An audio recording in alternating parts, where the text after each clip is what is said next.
So today we're going to focus on subtracting integers. However, in order to subtract integers, we first have to be excelling in adding integers. So please go ahead and solve these few problems to get you started.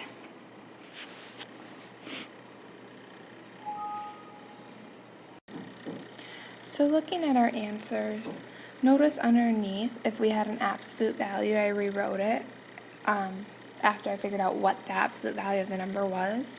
And then I went ahead and added my numbers. Number 1 was 8, number 2 was -6, number 3 was also 8, number 4 should be 9, number 5 is a -23, and number 6 was +17.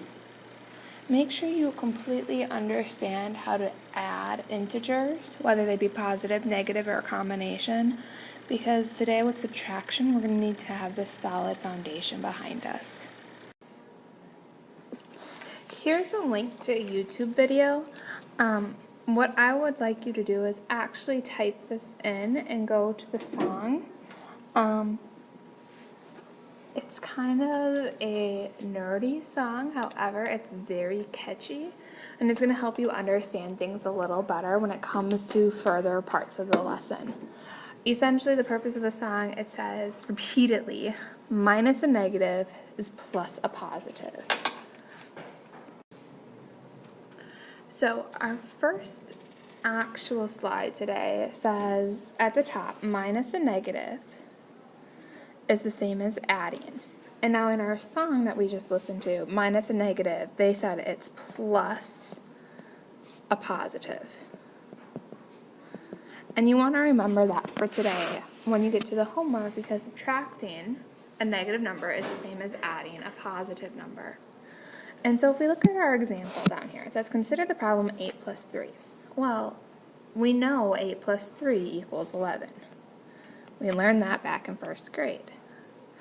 But then it says 8 minus -3. And if we think about it, it's minus the negative plus the positive. So we can think of it as 8 plus +3. Well, we don't need that many plus signs, so we can actually just think of it as 8 plus 3. 8 plus 3 equals 11. So notice you have two different problems, 8 plus 3, 8 minus -3, but both times we get the same answer because they're actually the same thing. Minus a negative is the same as plus a positive.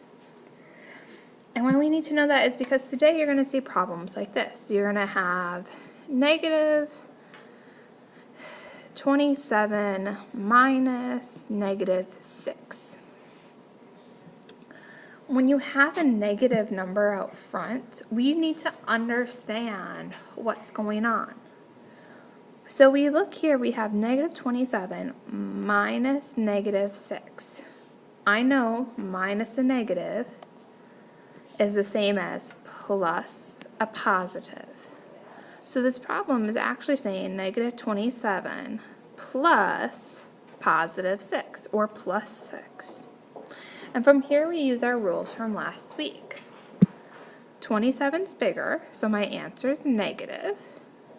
And then I take 27 minus 6 to figure out my answer, which is 21. The answer is -21. However, if we wouldn't have known that minus a negative number is the same as plus a positive, this problem would have been a lot more complicated. So here's another song to help you with the second half of the lesson and the other type of subtraction problems you're going to see today. So what I need you to do is go to the link for real and watch this video. And now this song repeatedly sings about how with the same signs add and different signs subtract. And so what they're saying are some things you already know and some things that are going to be really beneficial.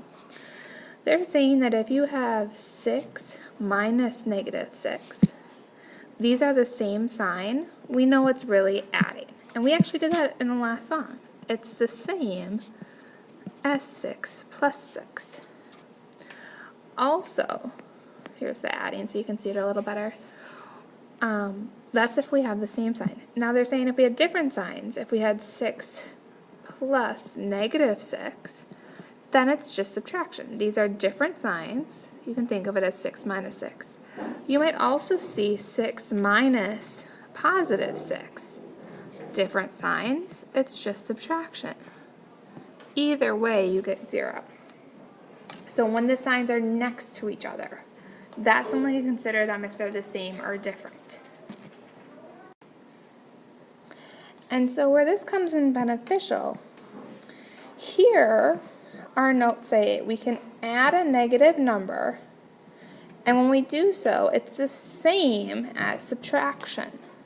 And a lot of times you're going to start with subtraction today, and you're going to change it into adding a negative number. And so you can look at our two problems down here. This top one we actually have done last week, 8 plus negative 3. We consider which, because one's a positive, one's a negative, we ask which one would have the bigger absolute value, which is 8. So I know my answer is positive. And then I just take 8 minus 3, which is 5. My answer is 5. Looking at this one, you guys have been doing this in 2nd grade. 8 minus 3, we know is also 5. And so we can say that subtraction, you can change it into, because it's the same thing as adding a negative. Now where this becomes beneficial for us today is when we start with a negative. If we add negative 14 minus 15, that problem might look complicated. However, that's okay. Here's our first integer. Here's our second integer. Inside we have subtraction. But we said subtraction is like adding a negative. So we can switch it to adding a negative. We can think of it as negative 14 plus a negative 15. Notice my first integer doesn't change. It never will change. The sign stays the same, the integer stays the same. Still is negative 14. However, in the middle, our minus, we're now thinking of as plus negative 15. And we change it because we did this kind of problem last week. Negative 14 plus negative 15, because they're both negatives, we add our numbers, which is 29, we keep the sign, and our answer is negative 29. So, remember, if they're plus or minus a negative is plus a positive, and adding a negative is the same as subtraction. And lastly, we have some practice problems. Especially with these subtraction problems, the only way to become proficient and to do really, really well at them is practice. Practice, practice, practice.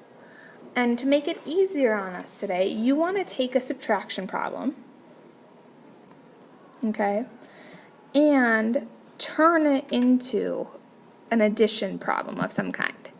Because we excelled at these addition problems, so let's use our strengths. So looking at practice, number A, it says 8 minus 2.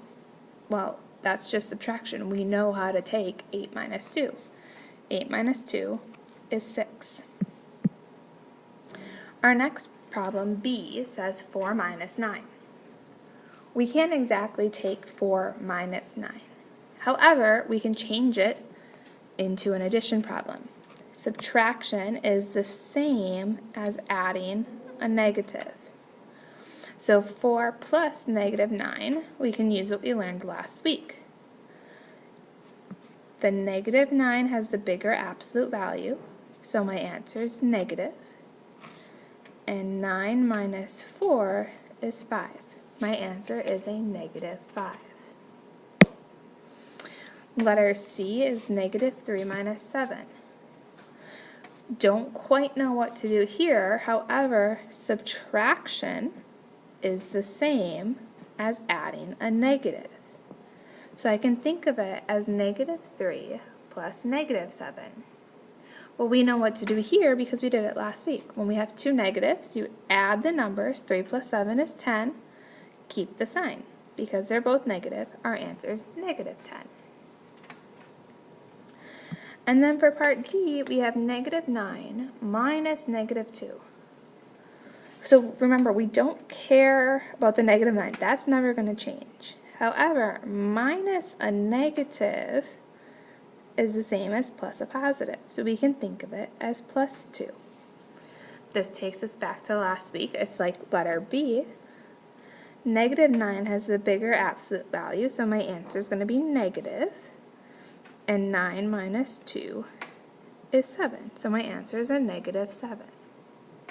If you forgot how to do these problems, B is lesson number 3 from last week. C is like lesson number 2. And D is like lesson number 3 from last week. So if you need to go back and look at those videos again to help you, then go ahead. Use your resources wisely. Now you have 3 to solve on your own, so please pause the video, answer the questions, and come back to see if you got the right answers.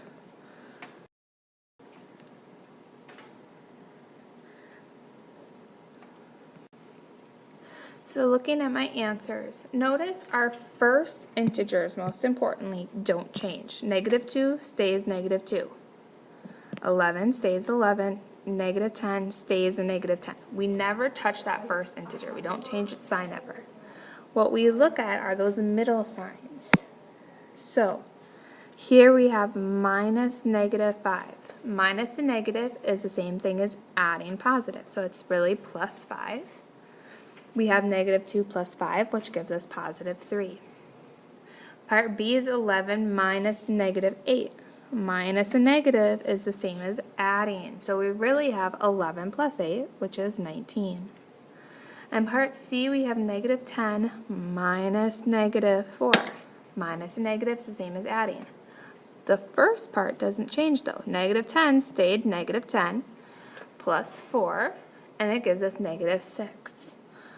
And remember, A and C are like lesson number 3 from last week, if you're struggling, and part B would be comparable to lesson number 2 from last week. So we're combining things from last week with new things from today so that we can solve the problems easier.